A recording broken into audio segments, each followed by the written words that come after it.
Hey guys, you can go ahead and refer to the timestamps on screen to skip straight to today's episode, or you can actually click the pinned comment down below as well. I just had a really quick little message I wanted to say regarding some scary stories of mine which were actually just recently animated. I'll go ahead and briefly mention that, but if you want to go ahead and skip like I said, go ahead and do so, and I'll see you guys at the end of the video.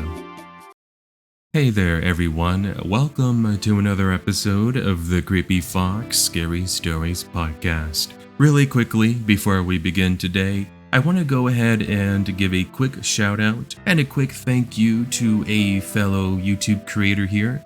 Thank you to Denny Animations. If you guys don't know who Denny is, Denny's actually done some animations for me in the past. I believe there's a playlist somewhere on my channel that says like Creepy Fox Animated or something. Anyway, it is live if you guys wanted to go ahead and watch it. If you guys are liking these without the mid-roll ads, please do make sure to share them with your friends and fellow family members and all that. Anyway, let's go ahead and get started with today's episode, shall we?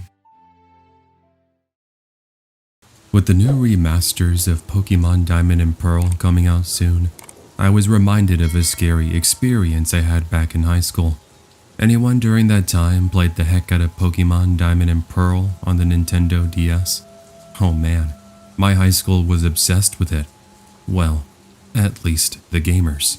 You see, I was part of this group of about 30 students who every day during break, lunch, and even after school would play video games together. For background context, I'm male and I was 17 at the time. Anyways, it all started off with Mario Kart on the Nintendo DS, but once Pokemon Diamond and Pearl was released, oh man, it was game over. You couldn't get us away from catching our favorite pocket monsters, battling, and spending time in the underground. Sorry, I'm speaking to all of you as if you know what I'm talking about, which hopefully if you're a gamer, you do. Anyways, when I wasn't playing with my group of friends, I would usually go to the park that's right across from my high school and play at one of the benches as I waited for my mom to pick me up. She worked until 5 p.m. and didn't arrive to the park until about 5:30 p.m. As I was at a school at 3 p.m., this meant I was there on average for 2 hours. So, on one of these particular afternoons, my friend Cindy joined me and we were just finishing up some homework. This is when both of us decided to hop onto Pokemon Diamond and Pearl to do some battling as well as hang out in the underground area. We're a good 20 minutes into our gaming session when I happened to look up from the screen and saw a homeless man looking at me from behind the restrooms in the distance. It wouldn't have really been an issue if it wasn't for the fact he kept trying to hide. What I mean is I'd look at him, he'd hide behind the building, and then I would turn away for a second, only to catch him staring, but then hiding yet again. I brought it up with Cindy, who took a look and she agreed it was kinda weird, but then wrote him off as saying if anything I could take care of him. True, but knowing people you could never be too safe. Well, trying to be the tough and brave guy I thought I was, I ignored him and we continued to play. Oh, by the way, I recall the park on this afternoon being particularly quiet. It was because it had been raining earlier in the morning and the grass was all wet. I think that's why kids weren't out playing. As for the bench we were sitting on, it was pretty dry by that point since it had been windy and sunny. Nonetheless, some more time passes and we soon forget about the strange man we had seen. We assumed he had moved on with his afternoon, and so we do the same now that Cindy's mom is just about 5 minutes away from arriving to pick her up. I myself would still be here for another half hour. Now, Cindy had to go use the restroom and she asked if I could accompany her to the building and wait for her outside. So much for her being the brave one. But alas, this would be a lifesaver. We walked over to the building and she goes in to take care of her business. And as I waited for her around the corner, I saw the man from earlier approaching me. I sighed under my breath, hoping he was just walking in my general direction and he would soon go the other way. But he doesn't. He approaches me and just stands there staring at me like I was some sort of alien. A sudden smell of strong alcohol reaches my nostrils, and it's at this moment I put things together, that he's clearly drunk. I started to awkwardly back away from him and I bumped into Cindy at this moment. But this is when the man starts to curse and yell at us.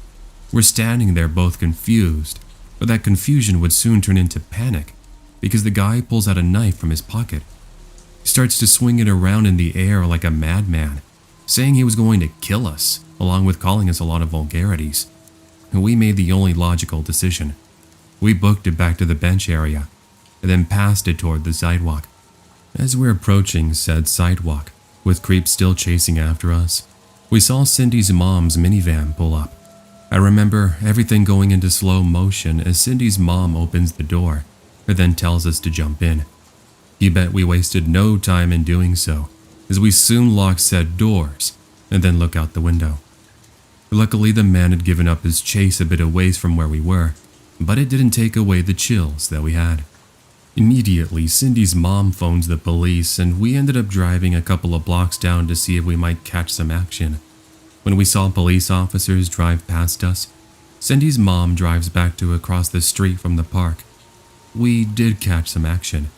Police officers reach the man and question him, but not before a brief scuffle breaks out that sees the man get tasered and then put into handcuffs. We did get out of the vehicle a little bit after that, and we ended up explaining what happened to the police officers. After some questioning, we left, and my mom ended up picking me up at Cindy's house. We never played at that park again, and instead we chose to hang out on campus. By the way, it was all the talk at school the next couple of days, and everybody kept asking us what happened. It was a bit creepy having to relive and retell it, but after a while it was sort of something we just laughed off and moved on from. Speaking of moving on, here we are all these years later. I have my own kids, my wife, and with said kids who love to play video games. I'm going to get them the new Pokemon games so they can experience the fun and excitement I had when playing the games as a teenager.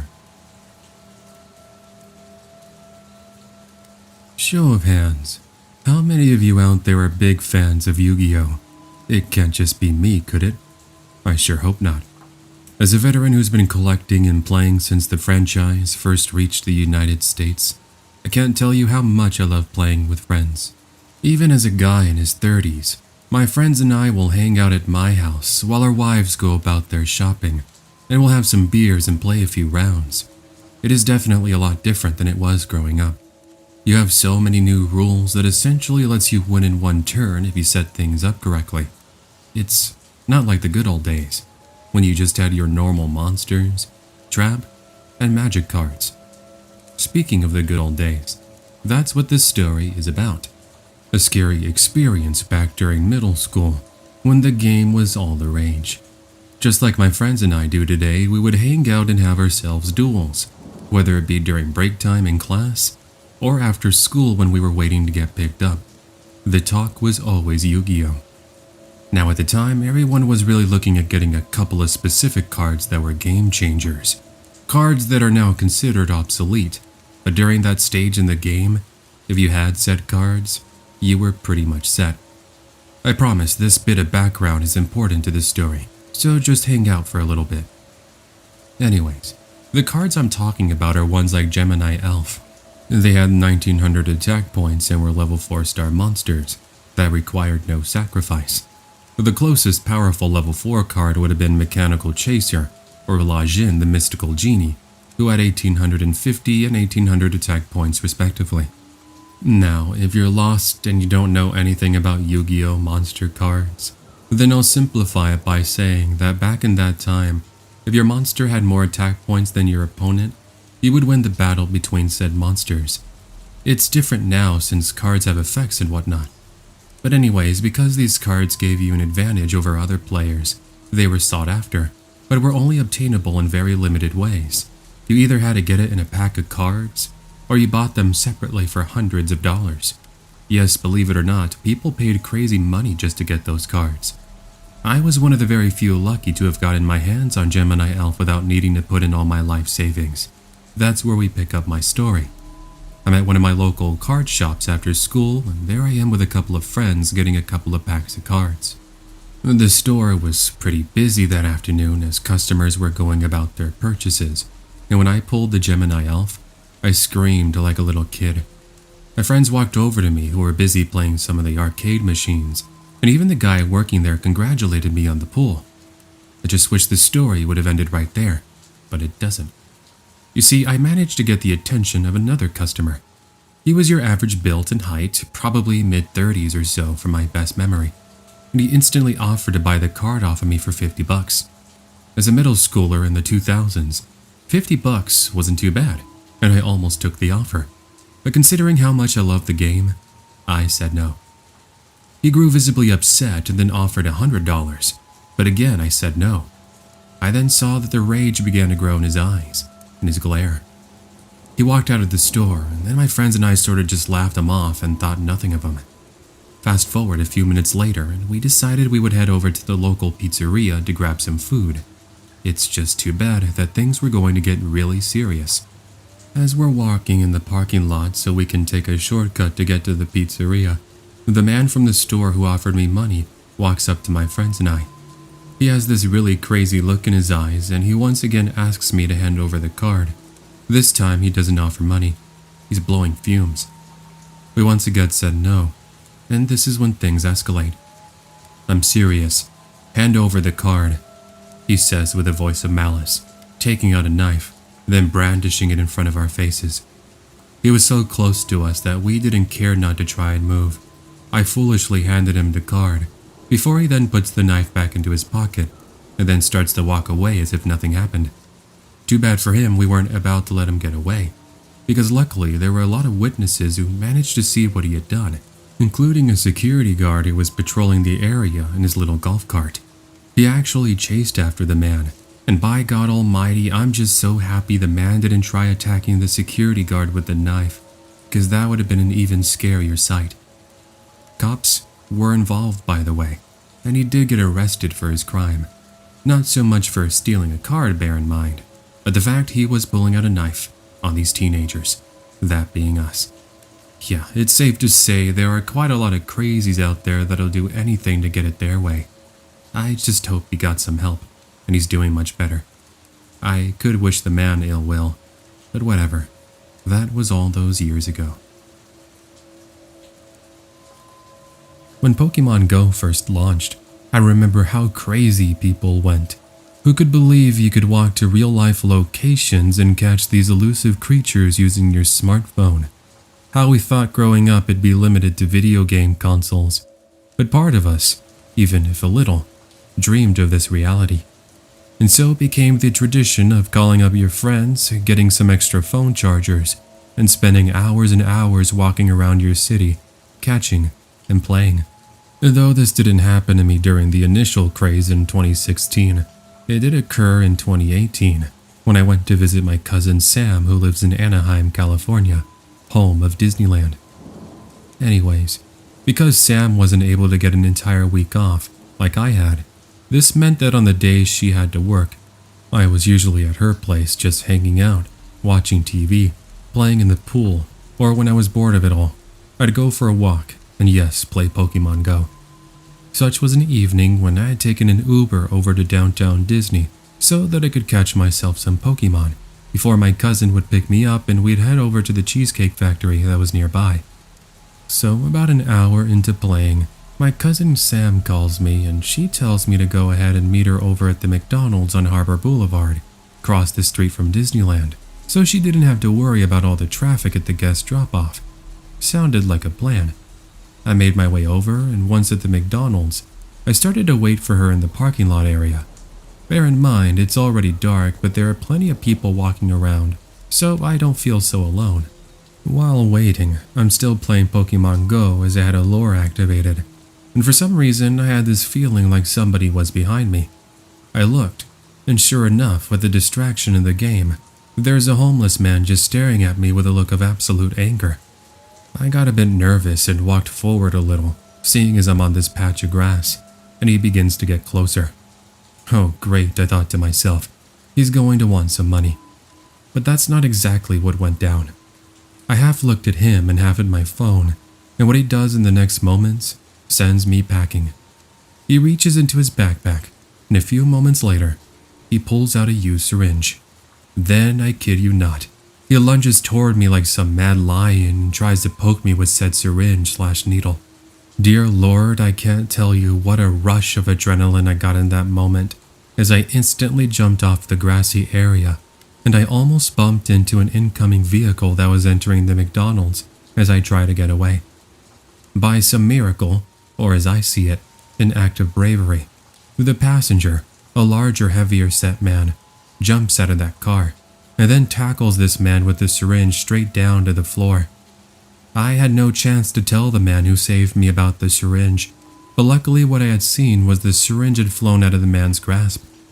Another few bystanders who were walking out of the McDonald's come over to help, and we managed to get the attention of a police officer who just so happened to have been inside the McDonald's, having himself a late dinner.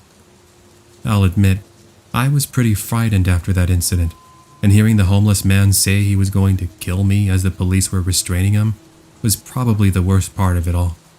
That's why I broke down when my cousin did eventually pick me up, so we decided just to order takeout that evening as I was still quite a bit unnerved. So here we are today. While I still enjoy playing Pokemon Go on the occasion, I make sure I'm at least with one other person at all times.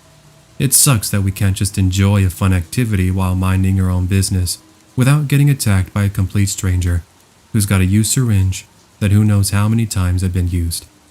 Oh, and to the man who single-handedly risked his own safety to knock this guy down, thank you so much.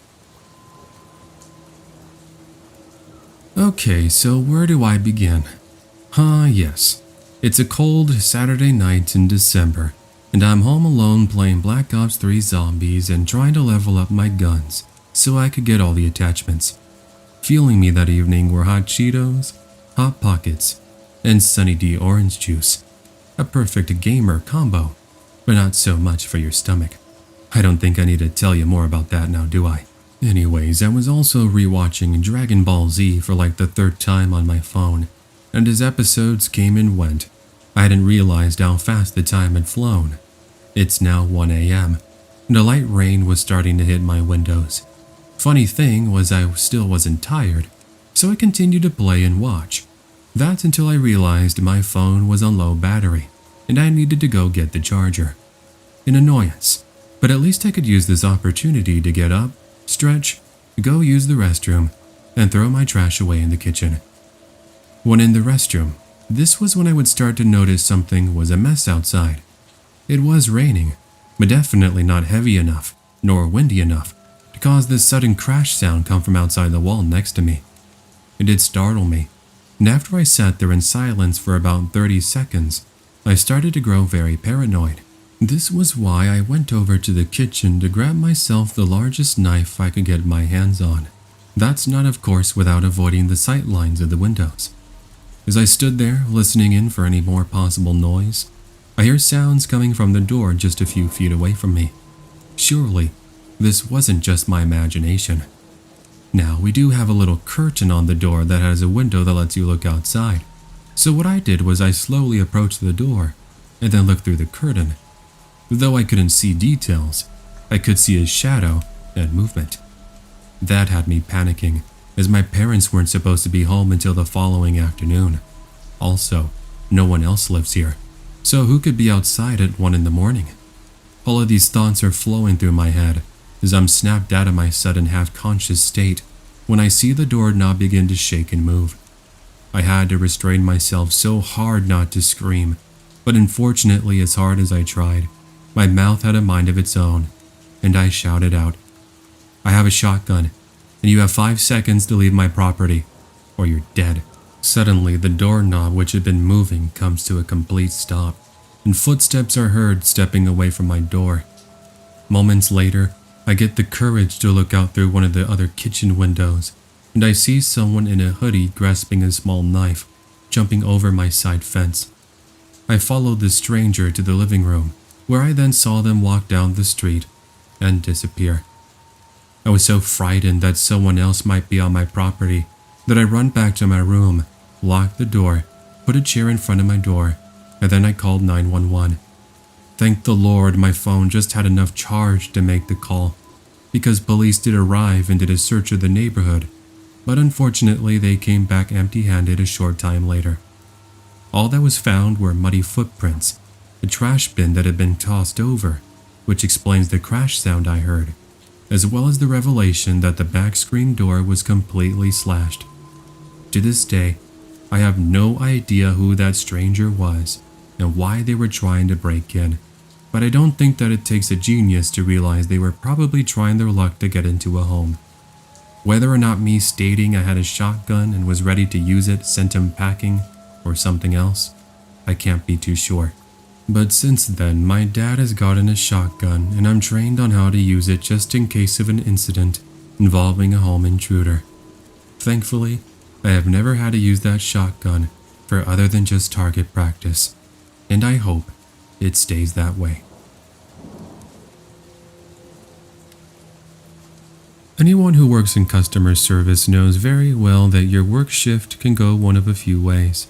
You can have a boring day that's easy and sees very little traffic, or you can have the really busy days, the ones where the chances of getting unruly customers is very high.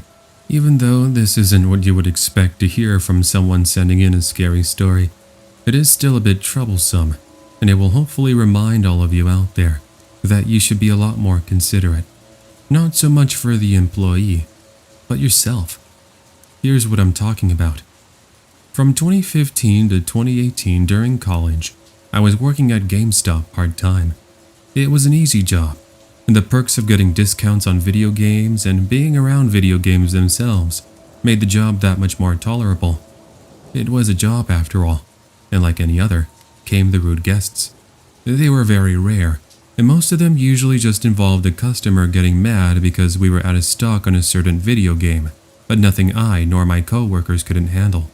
Well, one day while working the night shift, it's just myself and my manager John, and we were helping a couple of teenagers who were trading in some games since they wanted to buy themselves a PlayStation 4 Pro.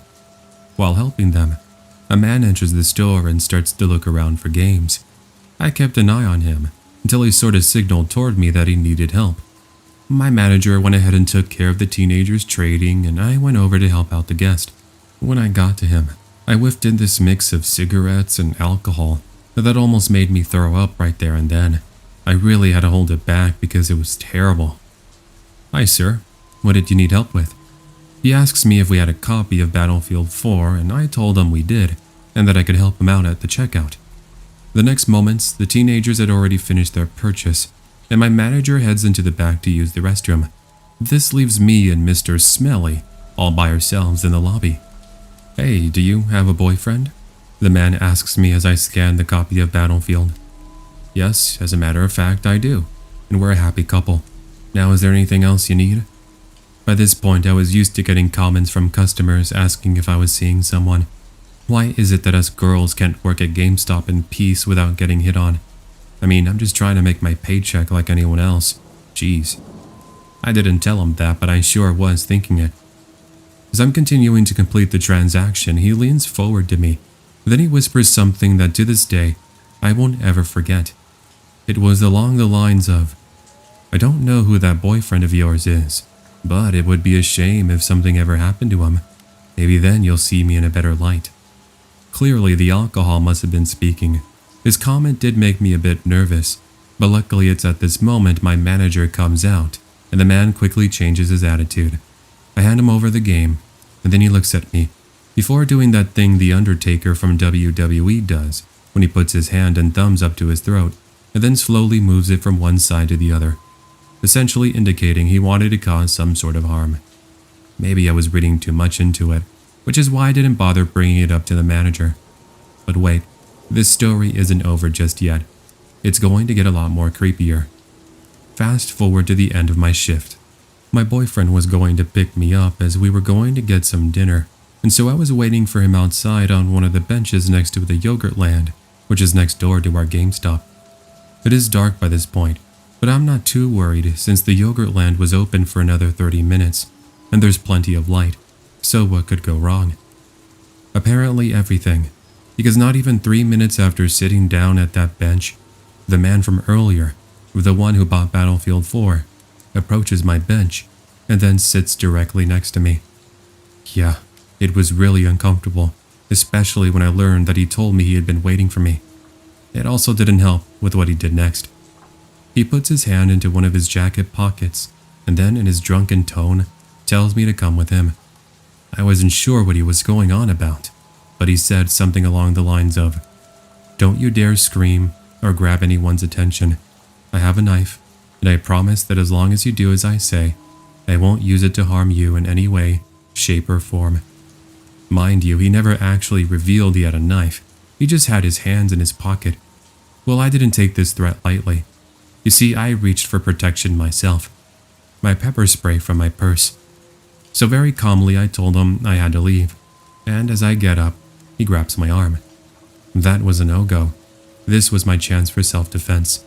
I pepper sprayed him, and he immediately lets go and starts screaming and cursing. I immediately run into the yogurt land where the employee never actually saw what happened, but he did get a quick rundown of everything when the man came in saying he was going to kill me for that.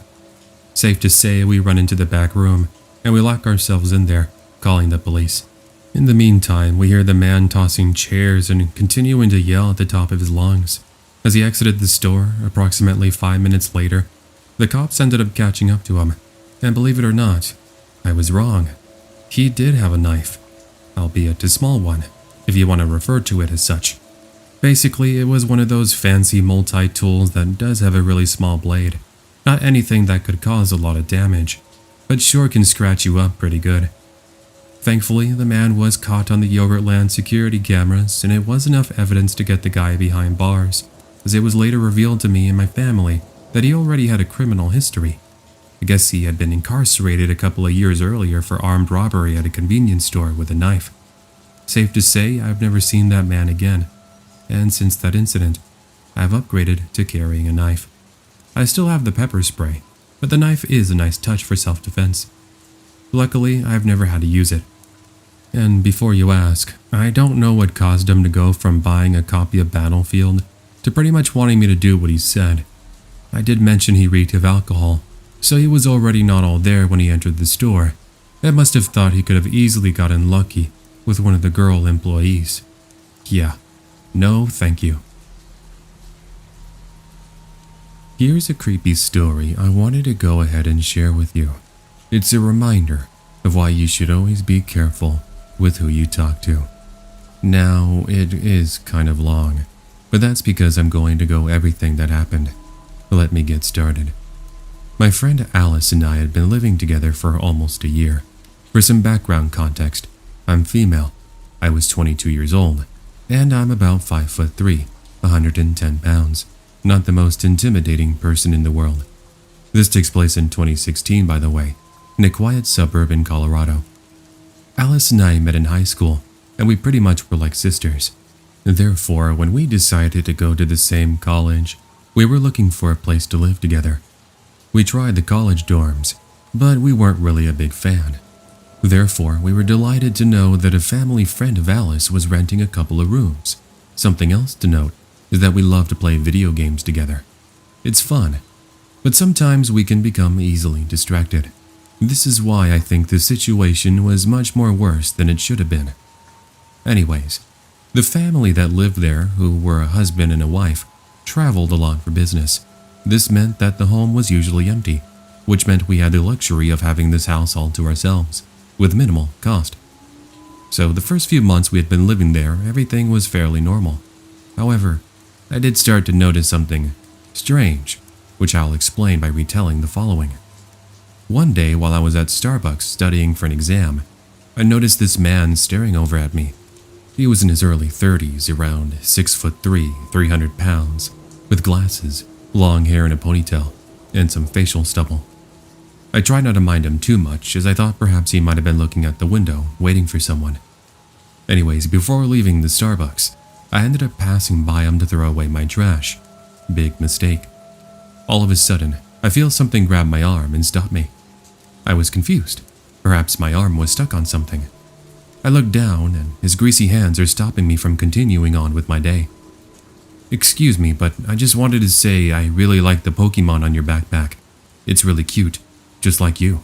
Where'd you get it?" I had one of those backpacks that has little cute Eevees as well as all its other forms. Anyways, he let go of my hand and I thanked him for the comment, even though I was sort of weirded out. I told him I got the backpack at Hot Topic, and he goes on to say how much he loves Pokemon. Do you have any Pokemon games? We should add each other as friends and play sometime. I told him I didn't have any video games, thinking he would get the hint. In all honesty, I love Pokemon and video games, but he was giving me all really bad vibes. I tell him to have a good day, and I tell myself that's the end of it.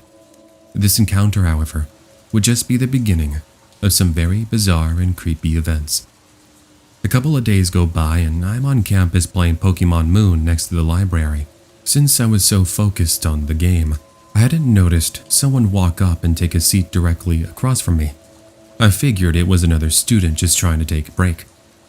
After a minute, I looked up, and to my surprise, it was the same dude from the Starbucks. Hey, I didn't know you went to this school here too. Yeah, I thought you told me you didn't have any video games. I don't like when people lie to me. It was the first time I'd ever seen him on campus, so I did think it was a weird coincidence running into him. Oh, it's not mine. My friend let me borrow it while he's in class. I don't even know what I'm doing, to be honest. He goes on to say that every girl he meets seems to reject him and how he just wants to be friends. I felt bad, but something in my head was telling me that he had some other motives that weren't exactly friendly. Well, I was wondering, do you want to play video games at my house sometime? I can show you how to play. I have an extra Nintendo 3DS. You can have it if you want. Again, I told him I wasn't interested, and this seems to send him into a frenzy. He calls me by all names in the book and saying I'd be sorry for rejecting him and not wanting to be his friend. First off, I never said I didn't want to be his friend. But now since he was essentially saying he would, and from what I remember him saying, take me with him, I was definitely not wanting him around. Luckily, I saw some students and I called out to them, pretending like they are my friends. Naturally, they were confused, but I explained what was happening while we walked together. The story isn't over just yet. It was about to get even worse. Fast forward about a week and I hadn't seen nor heard from Starbucks guy. Alice was away with her family for the weekend, and the homeowners were out of town. It's about 7 p.m. and I was playing Overwatch with some friends. During the play session, I had decided to order my usual medium 2-topping pizza so that I had something to chow down on. 30 or so minutes later, the doorbell rings and I go to pay the pizza delivery man. Hey, just a heads up. I saw someone sneaking around your property when I was pulling up. They ran off into the back alleyway, so I wasn't sure if it was a neighbor or a friend of yours. I paid him and he leaves, but now I was paranoid. Someone was sneaking around my house? I go to each of the windows, making sure they were locked, but at the same time, I was thinking that someone might be staring back at me from outside. Thankfully, there isn't, and I go to enjoy my pizza. Fast forward to around 2 a.m. and now it was just my friend Skylar and I, as the others had already gone to bed. She was starting to fall asleep as well, and we're about to say our goodnights, but this is when I hear something shaking. Skylar is confused with my sudden reaction and she's wondering what's happening. Yeah, hold on. It sounds like someone was messing with the front door handle. I get up and tiptoe my way to the front door full of adrenaline, and what I see through the peephole was a sight I would never forget. There is someone in a full-on hoodie trying to open my door. I watch as they step back, and I see that they have a knife in their hand. I now watched as he disappears from my sight, and that's when my heart really starts racing. Where did he go? Who was he? I called the police, who tell me to lock myself in my room and wait for their arrival. This couldn't have come any faster, as I can hear someone trying to then open my bedroom window. I made the mistake of looking through the curtain, and that's when it happens. I can now see the person in the hoodie better, and to my surprise, it's Starbucks guy, with a knife, presumably here to take me with him, just like he said. Luckily, I catch a break as we both hear car doors closing. He takes one look back at me with the face of, "You really told on me, didn't you?" before he runs off into the alleyway. I quickly run to the front door and tell the police where he walked off to, and they follow him afterwards. Thankfully, they are able to catch him right before he attempts to drive off. In short summary, he was taken in for questioning, and I ended up getting a restraining order. Officers ended up finding a phone that had photos taken of me from both my Instagram and even pictures that were taken in secret. Some of these were presumably from the day I was at Starbucks. Not sure what he had planned and how he found me, but I haven't heard from him again. I've since moved away. For some context, I'm from Canada. I'm female, and at the time, I was 15 years old. I want to take you back to around the year 2000, when I was babysitting some kids who lived down the street. It was a summer job I enjoyed, seeing as it was fairly easy money. The parents, who we are very good friends with, trusted me with their 2 kids, both 7 and 5 respectively. Honestly, it was nice because I was being paid just to play video games with them. I would always bring over my Nintendo 64 and we would play Mario Party late into the evening. I'd say that's probably why the kids liked me so much, since I let them stay up past their bedtime. One particular weekend, their parents had gone out for their wedding anniversary, and I was being paid to look after them. Around 1 in the morning, the kiddos had gone to sleep, and my inner gamer finally had the opportunity to play a single-player game. I ended up putting in The Legend of Zelda: Ocarina of Time, and I began exploring the land of Hyrule. While I was having fun beating bad guys, I recall the sounds of footsteps. Sounded like someone walking on leaves, and them crunching underneath their weight. At first I thought maybe one of the kids had gotten to grab something from the garage. In the garage they had a huge cooler that has a bunch of Hi-C and Capri Sun that they enjoyed drinking. So as far as I knew, I wasn't really concerned. A little more later, I started to hear noises in the kitchen, but again, I assumed it might have been one of the kids grabbing a late-night snack. They tend to do that during the night. Eventually, it's around 4 a.m. and I'm starting to go to bed myself, seeing as I had to be up at 8 a.m. to start making the kids some breakfast. I was exhausted. Fast forward about 30 minutes and I could hear footsteps in the room. Since it was dark, I wasn't sure who was there, but I still called out the kid's name regardless. The voice I ended up hearing sounds like it's coming from someone way older. Suddenly, I hear shuffling next to the bed, and I'm now face to face with the cold barrel of a pistol pointed directly at me. Don't you dare move or say a single word. I don't want to hurt you, but I'll use this if I have to. You can imagine all the adrenaline I had in that moment, face to face with a home burglar that was armed and at any time could take me out, just like that. Sadly, since he was wearing a ski mask, I wasn't able to make out any details other than his deep voice.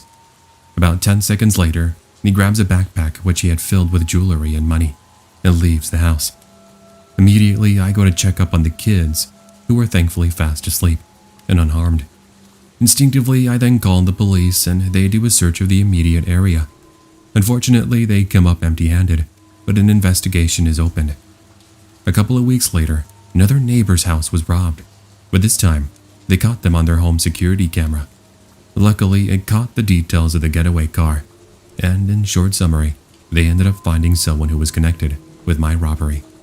Even so, the family never got their jewelry, nor their money back.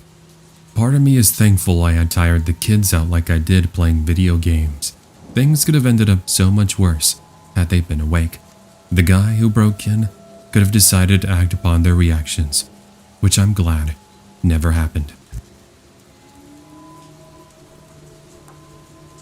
Back in the late 1990s, I used to work for a mom-and-pop video game store in a small lonely town in Kentucky. Nothing too special, other than the fact that it was a town where everyone pretty much knew each other. It was also the kind of place where there wasn't much crime. The worst thing you would hear about would be some teenagers stealing candy from stores. I kid you not. Well, wouldn't you know, of all the 2,000 or so residents, I would be the one to have this experience. It all started one random afternoon when I'd shown up to work. It was just myself and the store owner that night, and we weren't expecting too much traffic. See, one common occurrence was we had the neighbors' kids come in and play the different consoles we had set up. We had 3 TVs, each connected with a video game console.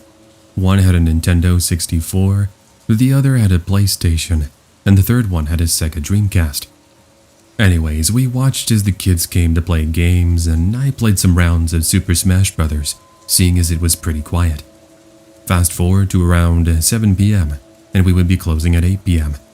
By this point, the store owner had gone home, and I was in charge of closing up. Nothing too bad, seeing as he trusted me. Around 7:30 p.m., 2 older gentlemen step into the store, and almost immediately head to the very back. Note that I had said hello, but they completely ignored me while not keeping their hands out of their jacket pocket. It was a bit strange, but I figured I'd let the men do their shopping. I give it 10 minutes and I haven't seen them yet. This was when I was starting to get a bit suspicious.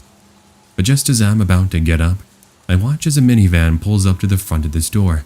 Another man with a matching dark hoodie steps out and enters the store. I greet him, except not only does he also ignore me, he turns his back looking outside. Okay, now this is really starting to get to me. Remember, I have to close this store and get these guys out. However, what happens in the next few minutes changed everything. The men who walked to the back of the store suddenly appear from the back aisle, except now they have their hands out. In their hands, they're each holding matching pistols. I now started to connect everything. The man at the door was the lookout, while the first two men were going to rob the place.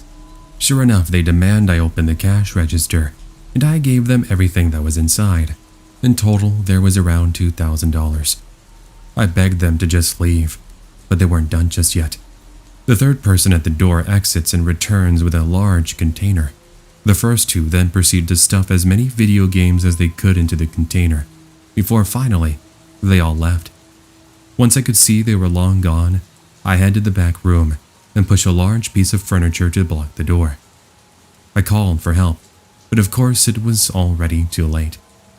Luckily for us, we did have cameras set up in the store, and they caught all the action.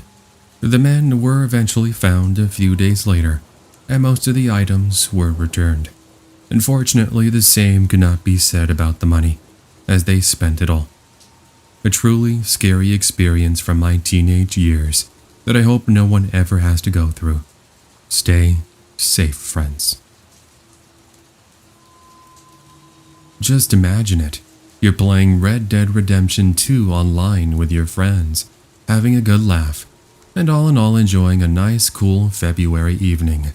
Doesn't sound like something that could affect you in the real world, right?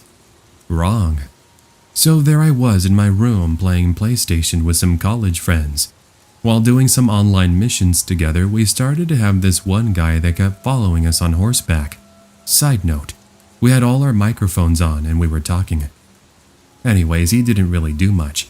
He helped out and appeared to be trying to get our trust. Eventually, my friends decided to add him as a friend, then invite him to our party.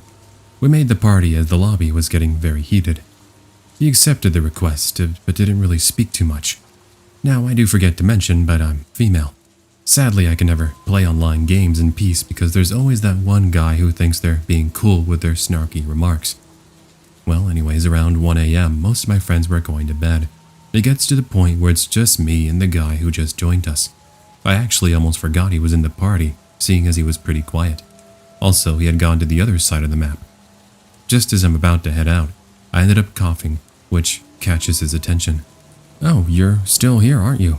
I thought you already left." "Well, I'm glad it's just you."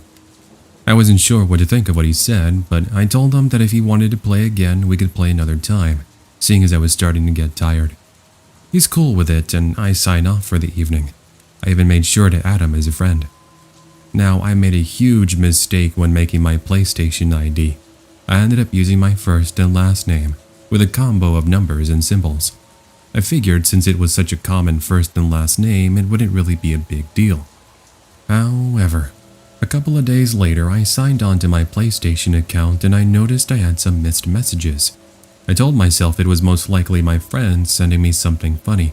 We often took snapshots and recorded clips of our shenanigans while playing.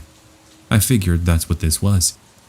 Instead, it was from the new guy we talked to a couple of nights ago, and I still have a screenshot of what he sent. I'm going to leave some details out because, yep, you guessed it, he had found my information. "Hey there," insert my real name here. "So I see you work at the coffee shop in downtown, insert name of town here. I can't wait to come find you. I looked at your Facebook and you're so hot. I'm going to take you home with me and we're going to have so much fun." My heart sank. I ended up removing him as a friend and blocking him completely, after I told my other online friends about it. Once I did, I ended up calling out of work that day, just as a precaution. "Hey boss, I need to take the day off. I can't make it to work." "No problem. I'll go ahead and have somebody cover you for today. Are you going to be okay?" I wasn't really sure how to describe it to her, so to the best of my ability, I say, "I think I might have a stalker. If someone shows up to the store wanting to know if I'm there, can you please call me?" She tells me she would keep a lookout, while I made sure to set all my accounts to private. No one ended up showing up. Next day I was there attending to customers and everything was pretty normal. I had no guests for a while, and I was finally having a nice break. Even so, I couldn't help but feel someone could be watching me. I was so paranoid. At around 20 minutes before closing, a fairly short, overweight man walks into the store and takes a seat near the counter. He doesn't order anything, and it's getting even closer to closing. I ended up walking up to him and saying, "Excuse me, sir, but you're going to order anything? We're about to close. I'm gonna need you to leave soon." "Oh, hello there. Insert my name here. I'm so glad I found you. I'm just waiting for you to close so we can go home together." His voice was exactly like the same one I heard on PlayStation. I backed away immediately, and I walked over to my coworker Jonathan, who I ended up explaining everything to. He finds the whole situation creepy, and we ended up calling the police. We gave a description and showed them the store footage. They are able to track him down and take him in for questioning. It's been almost 3 months, and I haven't heard anything else. Update to my story. I spoke with police officers, and they told me he was now serving time due to breaking into a home a couple of weeks ago. I guess there was a college student like myself home alone, and he had been stalking her. Talk about moving on from me very quickly. Anyways, the good thing was she was armed when he broke in, so it's nice to know he's behind bars, and he'll remain there for the foreseeable future. I'd say this is a little more creepy than it is scary, but I want to go ahead and include it regardless. Also, since this is still an ongoing thing, I don't want to reveal too many details. Hopefully you'll understand. To get you started, I'm a college student, female, 19 years old, and I work at GameStop in a small town in Pennsylvania. Now, the only reason I started working here was because I really love video games. That and also because my cousin works here. He was the one that recommended it to me. It's not the most exciting job in the world, but at least I got discounts on the latest and greatest products. I digress. Over my 6 months of employment and counting, I've had to deal with the occasional creep. Don't get me wrong, I have nothing against people who might be awkward, but on the occasion you would have the ones who couldn't take a hint. I had a guy try to propose to me saying I was the most beautiful girl in the world. I honestly wish I was joking, but we had a good laugh about it. The guy never did show up again, not that I could blame him over the embarrassment. Anyways, I don't really want to talk about the silly things. I want to take you back to roughly a month ago. It was myself and my cousin, and we're working late in the afternoon. It was around 8:45 p.m. The store is pretty much empty, and a man walks in and begins looking around. I was busy fixing some of the merchandise next to me at the cashier box, and my cousin was in the back organizing things. Since I was focused on what I was doing, I hadn't noticed that the man who entered the store was pointing his cell phone at me from behind one of the aisles. I only happened to see it because I heard him cough and I reacted to the noise. I thought it was weird, but I gave him the benefit of the doubt. I returned then to what I was doing, and just happened to have my back turned towards him. Fast forward about 15 seconds and I'm able to feel someone's breath on my back shoulder. At this point, my cousin, who we'll call Jeremy, walks out from the back and notices the strange man's behavior. I turned around, and when I do, the guy goes for a hug. The dude's breath smelled like rotten cheese, and he had me in an embrace, as if we were long-lost best friends. I was super creeped out at this point because I had no idea who he was. I was able to get out of his hands, and I ran over to my cousin. All the while, he has this creepy smile, like one of satisfaction. My cousin now told the man, "We're closing. You need to leave now." Normally, we're kind to guests and tell them about our need to close the store, but my cousin made sure to intimidate him as much as possible. He mumbles a couple of phrases underneath his breath, and he walks out of the store. At this point, I'm furious, but also nervous, thinking he might be waiting for us outside. Luckily, my cousin and I drive home together, so I wasn't worried about being alone. Fast forward about 20 minutes later, and we're outside closing this door. We now begin walking over to the car. We're trying to laugh off the entire weird encounter. We are now a mere few feet from my cousin's Jeep when the same man walks out from behind a nearby set of trees. He begins laughing like a lunatic, as if he was on something, and he reveals a scary sight. He's got a knife in his grasp, and he begins walking over to us like a zombie, swiping at the air, almost as if he was indicating he wanted to end both of us. Luckily, I have pepper spray with me, but I didn't have to worry since we got inside the car in time. As my cousin goes to start the engine, he reaches for the door handle and tries opening it. "Open the door. I'm just messing around with you two. Come on, let me play around with her just a little while." We floored it and immediately drive over to the nearby police station, where we report him. Once we gave them a description, they immediately recognized him as a local homeless man who was known to cause problems for others. It's been almost a month, and I haven't heard or seen him again. I just hope it remains that way, but I'll keep you all updated in case anything else happens. Growing up, I always used to play video games with my friends. It wouldn't be surprising to have sleepover parties where all we would do was stay up until past midnight. Great times, and they're a childhood memory I wish would last forever. However, just like anything, I eventually grew up and became distant from my childhood friends. Luckily, we got introduced to online gaming. What was once having to travel miles and miles to play with your friends was now made easier due to Xbox Online gaming services. This made my high school years and late 2000s that much more bearable. Being able to look forward to getting out of school on the weekends so you can play your favorite games online with friends, that was amazing. We would play games like Battlefield and Call of Duty. Now, I forgot to mention this. I only mentioned these details about myself because it plays a role later into this story, but I'm female.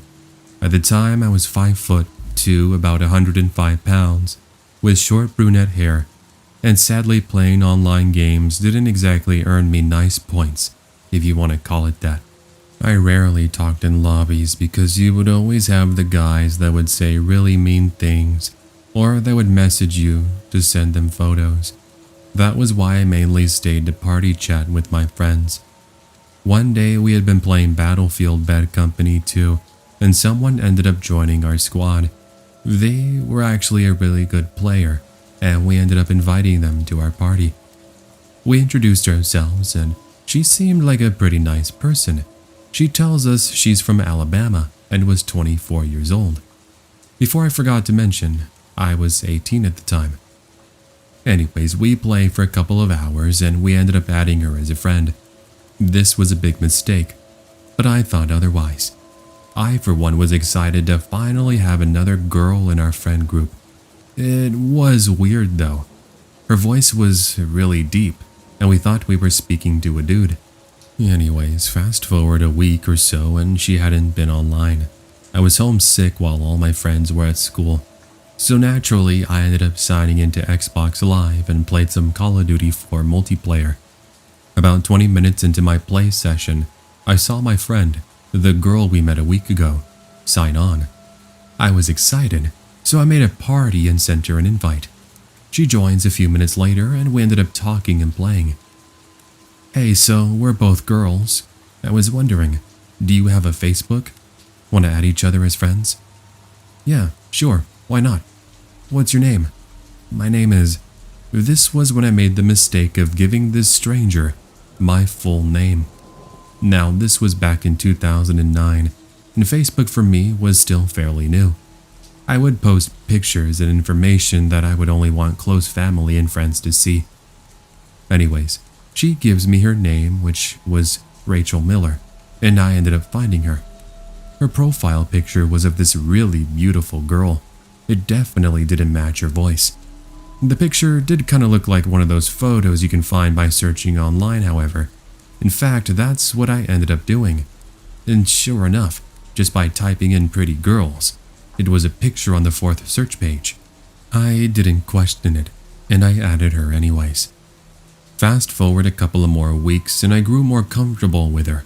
We ended up revealing where we lived, and it turned out we lived 6 hours from each other. Talk about a small world. I'm sure you can probably guess where this is going.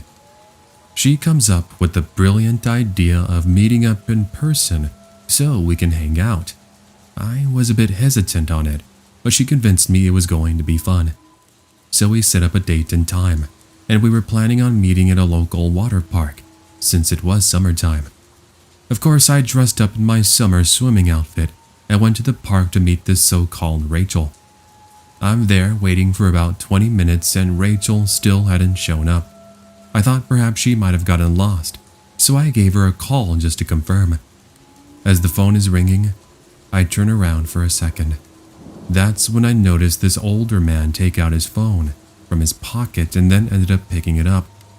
Now, I don't think he noticed that I had seen him since I had sunglasses on and was not looking directly at him.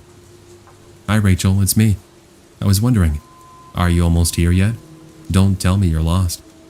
I saw the man whisper into his phone, and what he says was truly creepy.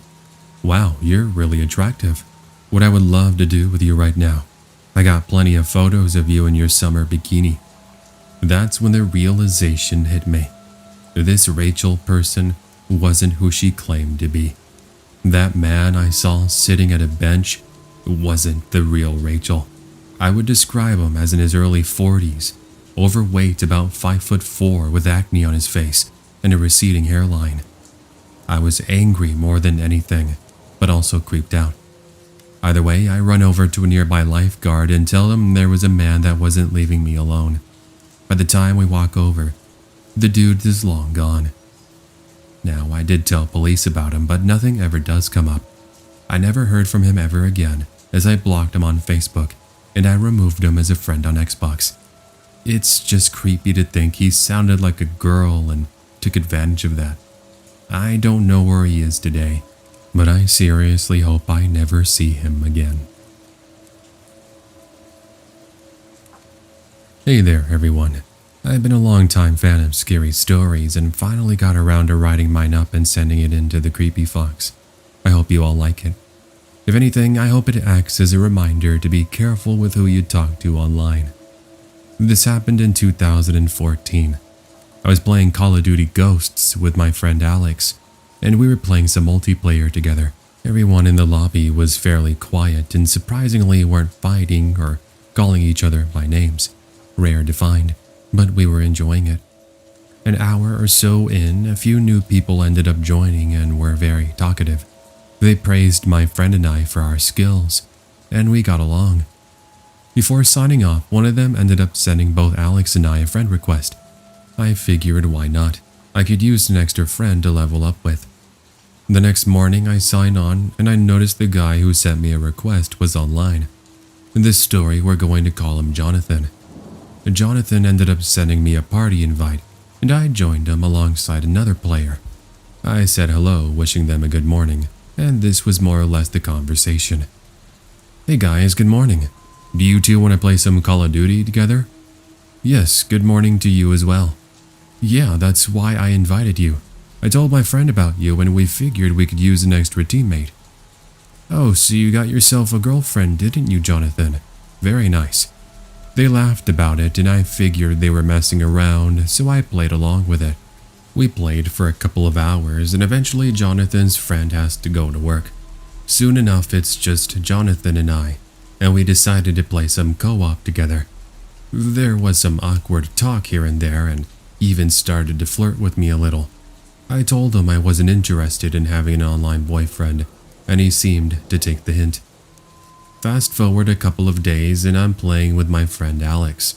While Alex had gone to use the restroom, I received a message from Jonathan. "Hey there, I know you're in your party with your friend, but I wanted to talk to you about something. It won't take too long, I promise." I text Alex saying I'd be right back, and I joined Jonathan's party. Here's how this conversation more or less goes like. Hey Jonathan, what's up? Is everything okay? Yeah, it's just that I couldn't stop thinking about you.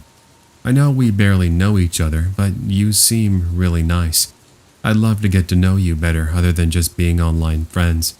We should meet up sometime. You know, if you don't live too far.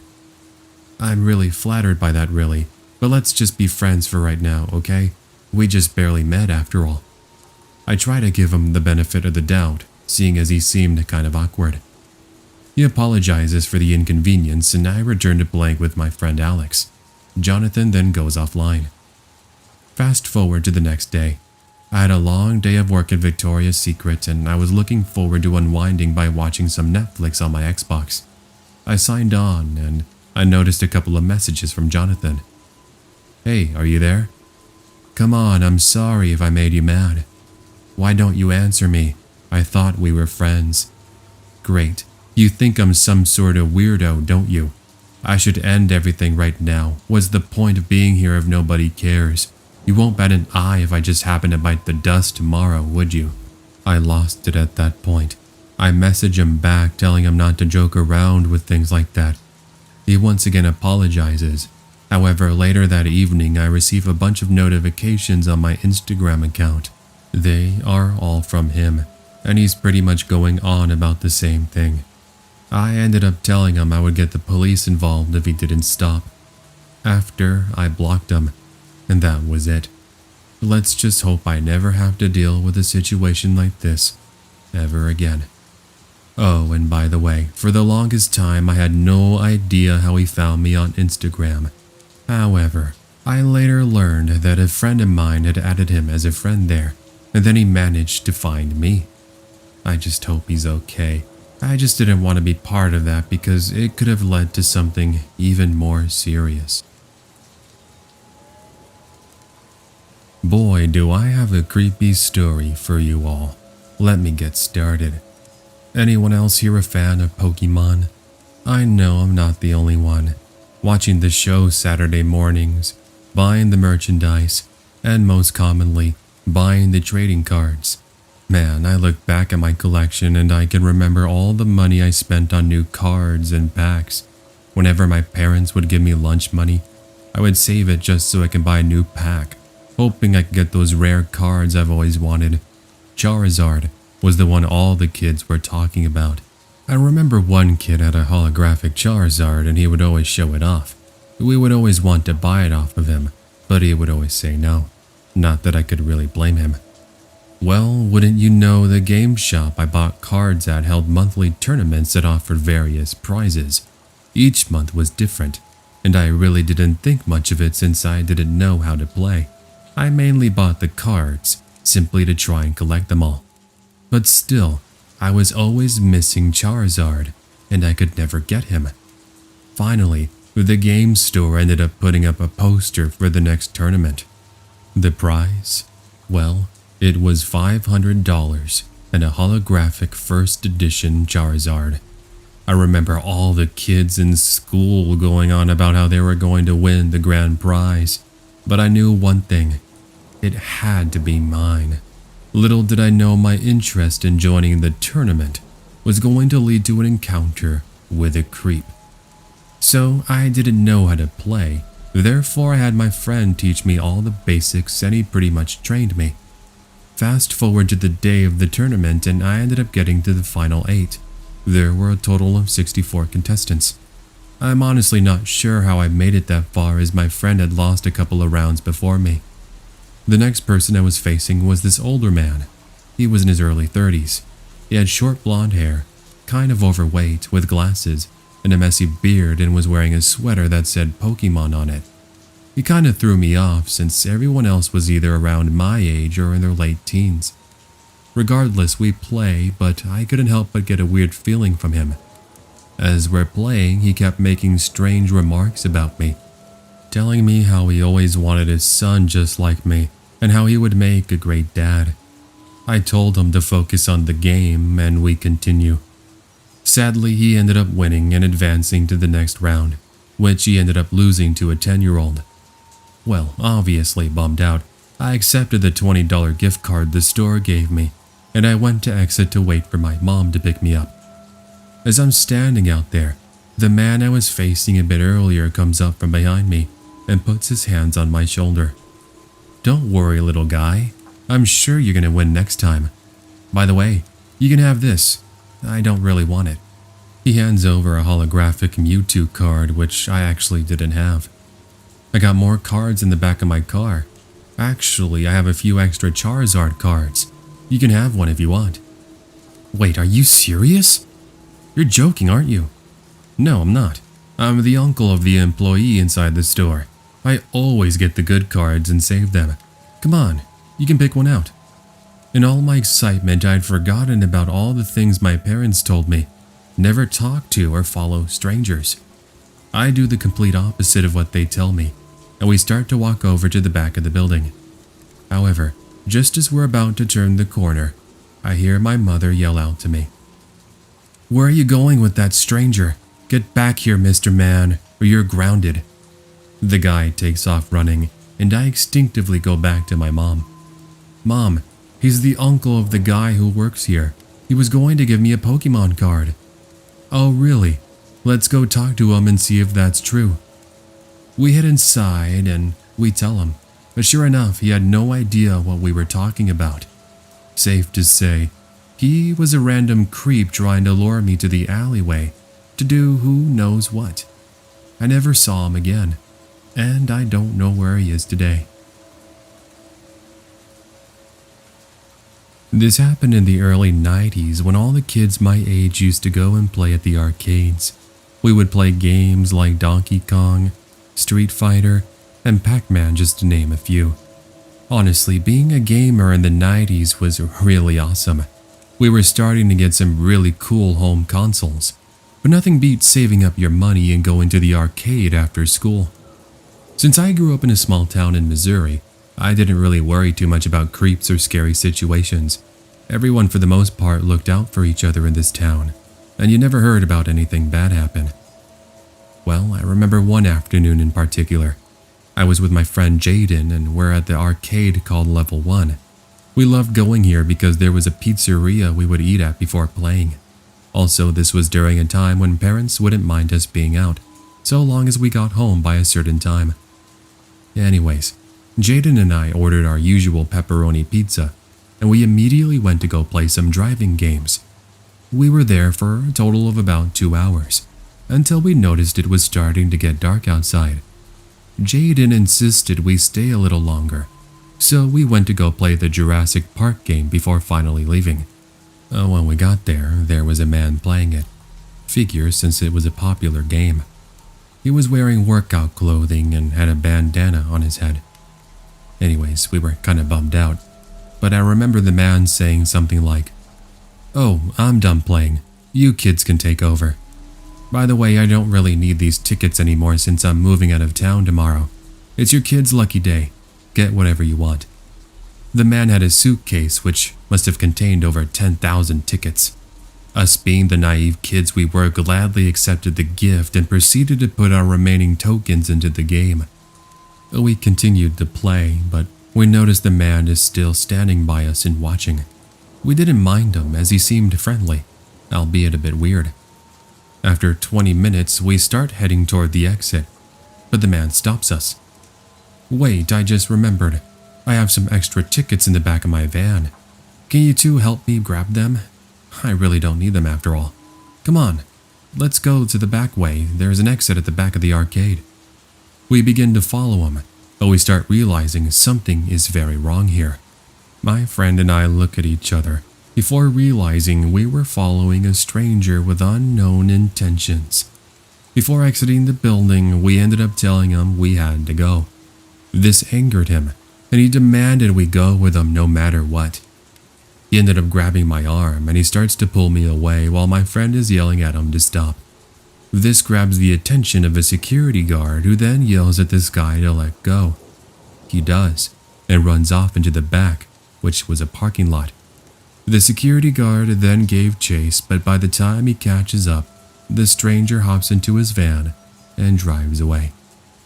We later learned he was trying to make off with one of us, which is why he acted so kindly, hoping he could gain our trust. I'm now in my mid-30s and married with 2 kids. I always tell them to be very careful with who they talk to, no matter how nice they might seem. You never know what they truly have planned. Hi Creepy Fox, I'm a huge fan of yours and always listen to your stories when I play video games. Actually, that's all I do. Thanks for your work. Anywho, let me share my story with you and all your followers. To take you back, it was around the year 2000. It was during the summer and I was at McDonald's with my aunt and cousins. We were having our typical get-together, eating our Happy Meals and having a good laugh. At some point, my cousins and I decided to go to the play area to play some video games. I don't know if any of you remember, but there was some McDonald's that had TVs and video game consoles you can play. I remember the McDonald's we went to had about 4 TV stations, each connected with a Nintendo 64. Each had a different video game. I happened to choose the one that had Donkey Kong 64 in it. Anyways, we were playing for about 15 minutes when this older kid comes up to us. He was probably about 16 years old. He had his hands in his jacket pockets and seemed to be holding some sort of weapon. He told us to hand over all the money that we had, otherwise he was going to, and I quote, beat us up. Being a naive kid at that age, I didn't believe him. Besides, all I had was like $5 in my pocket. And really, he was wanting money from some kids? I say no along with my cousins, which ends up angering him. He pushes me, but my cousins back me up. As we're shouting back and forth, an employee walks over and breaks up the fight. By this point, my aunt and some other customers came to see what was going on. What the kid drops was super creepy. He takes a step back and falls over, which ends up revealing a small knife he had in his pocket. A security guard is called over and he's taken in for questioning. I guess he was part of some gang and this was his so-called test. Talk about being in the wrong place at the wrong time. We loved playing video games and all we wanted to do was be alongside fellow video game players. Thankfully, the manager came out and complimented us on being brave. They offered us a free meal for a month. So I guess it was sort of worth it in the end. Hey everyone, thanks for listening to today's video. If this is the first time you listen to one of these podcasts, make sure to subscribe and hit that notification bell. That way you'll be notified of any and all future uploads here on the Creepy Fox. Also, consider picking up some Creepy Fox merchandise, which you can find right below the video player. I've got some awesome designs right here for the summertime that you'll enjoy, so check them out and see what you think. Also, if you'd like to gain early access to brand new videos as well as some exclusive videos, check out the channel memberships option on my page. Anyway, that's going to go ahead and do it for today. I'll talk to you all next time. Take care and have yourself an amazing day.